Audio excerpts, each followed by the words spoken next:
الحمدللہ، اللہ تعالیٰ کا لاکھ لاکھ شکر ہے کہ مالک الملک نے اپنی یاد کی توفیق اور موقع عطا فرمایا۔ لاکھوں اور کروڑوں درود حضرت محمد مصطفیٰ صلی اللہ علیہ وآلہ وسلم پر، جن کے طفیل مالک الملک نے یہ مہربانی عطا فرمائی۔ سامعین کرام، اللہ تعالیٰ نے قرآن پاک میں ارشاد فرمایا، اعوذ باللہ من الشیطان الرجیم، بسم اللہ الرحمن الرحیم۔ اب کہیں گے جنہوں نے شرک کیا کہ اگر اللہ تعالیٰ چاہتا تو ہم شرک نہ کرتے اور نہ ہمارے باپ دادا اور نہ حرام کرتے ہم کسی چیز کو۔ ایسا ہی جٹلایا تھا انہوں نے جو ان سے پہلے تھے، یہاں تک کہ انہوں نے چکھا ہمارا عذاب۔ آپ پوچھیں کیا تمہارے پاس کوئی علم ہے تو اسے ہمارے لیے تم نہیں پیروی کرتے مگر گمان کی، اور نہیں تم مگر چلاکیاں کرتے ہو۔ آپ صلی اللہ علیہ وآلہ وسلم کہیں اللہ تعالیٰ ہی کی کامل دلیل ہے، تو اگر وہ چاہتا تو تم سب کو ہدایت دیتا۔ آپ صلی اللہ علیہ وآلہ وسلم کہیں کہ لاؤ اپنے گواہ جو گواہی دیں کہ اللہ تعالیٰ نے یہ حرام کیا ہے۔ پھر اگر وہ گواہی دے بھی دیں تو آپ صلی اللہ علیہ وآلہ وسلم نہ گواہی دیں ان کے ساتھ، اور نہ آپ صلی اللہ علیہ وآلہ وسلم پیروی کریں ان کی خواہشوں کی، جنہوں نے جٹلایا ہماری آیات کو اور جو نہیں مان لاتے آخرت پر، اور وہ اپنے رب کے ساتھ شریک ٹھہراتے ہیں۔ پچھلی مرتبہ آپ نے سنا کہ اللہ تعالیٰ نے نبی پاک صلی اللہ علیہ وآلہ وسلم کو فرمایا کہ آپ صلی اللہ علیہ وآلہ وسلم مشرکین کو جواب دیں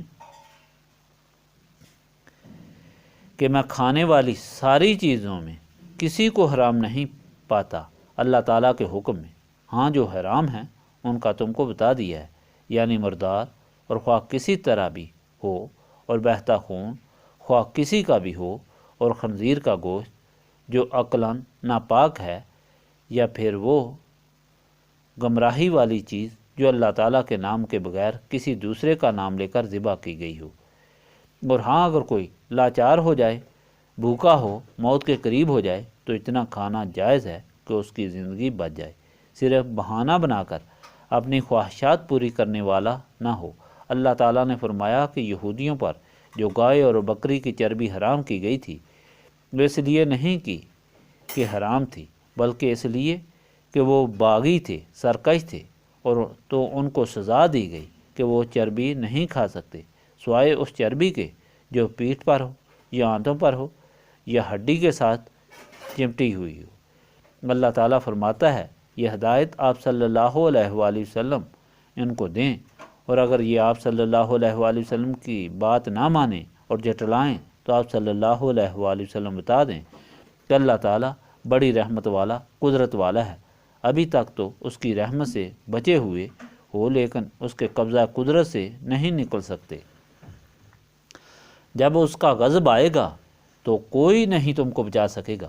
آپ پچھلے کئی فرمانوں میں سن رہے ہیں کہ اللہ تعالیٰ ان منکرین کے حالات بیان فرما رہا ہے کہ یہ عقل سے اتنے محروم ہو گئے ہیں کہ اپنی طرف سے عقائد بناتے ہیں اور کہتے ہیں کہ یہ اللہ تعالیٰ کا حکم ہے، حلال چیزوں کو حرام کرتے ہیں اپنے اوپر، اور یہاں تک حماقت اور ظلم کا مظاہرہ کرتے ہیں کہ اپنی اولادوں کو بھی قتل کر دیتے ہیں، کبھی رزق کے ڈر سے، کبھی شرم والے بن کر، کبھی جنگ کے خوف سے جو مصیبت آ سکتی ہے۔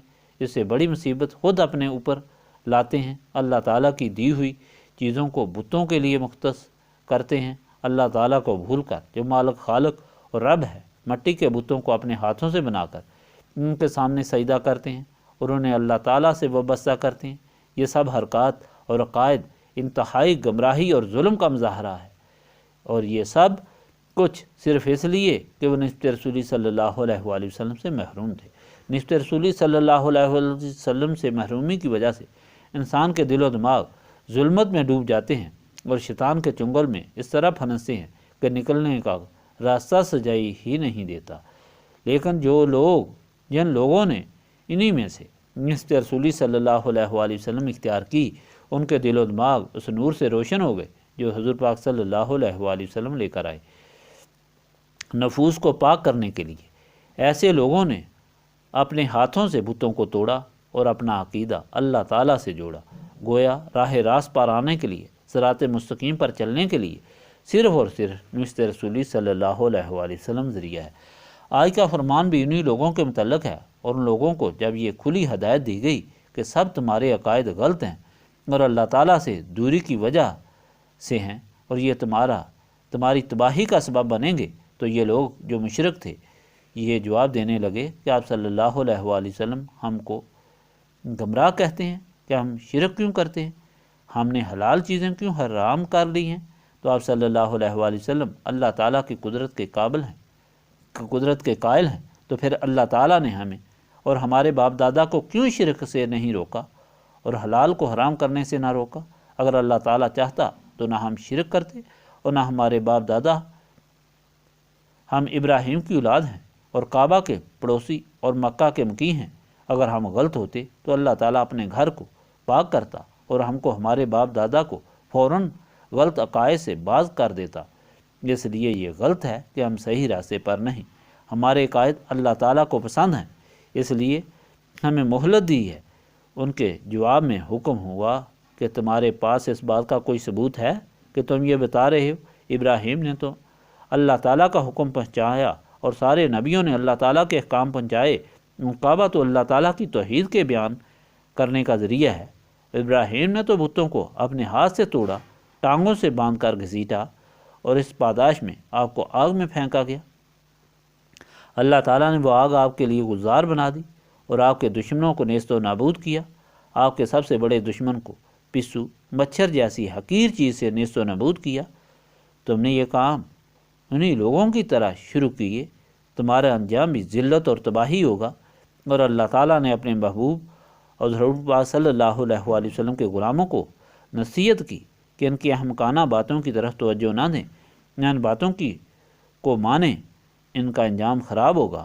آپ صلی اللہ علیہ وآلہ وسلم حق کی تلقین کو جاری رکھیں، چنانچہ نبی پاک صلی اللہ علیہ وآلہ وسلم نے اپنا کام جاری رکھا، مگر ہدایت ان لوگوں نے ہی حاصل کی جنہوں نے دل و جان سے حضور پاک صلی اللہ علیہ وآلہ وسلم کی غلامی اختیار کی، جس کا نام نسبت رسولی صلی اللہ علیہ وآلہ وسلم ہے۔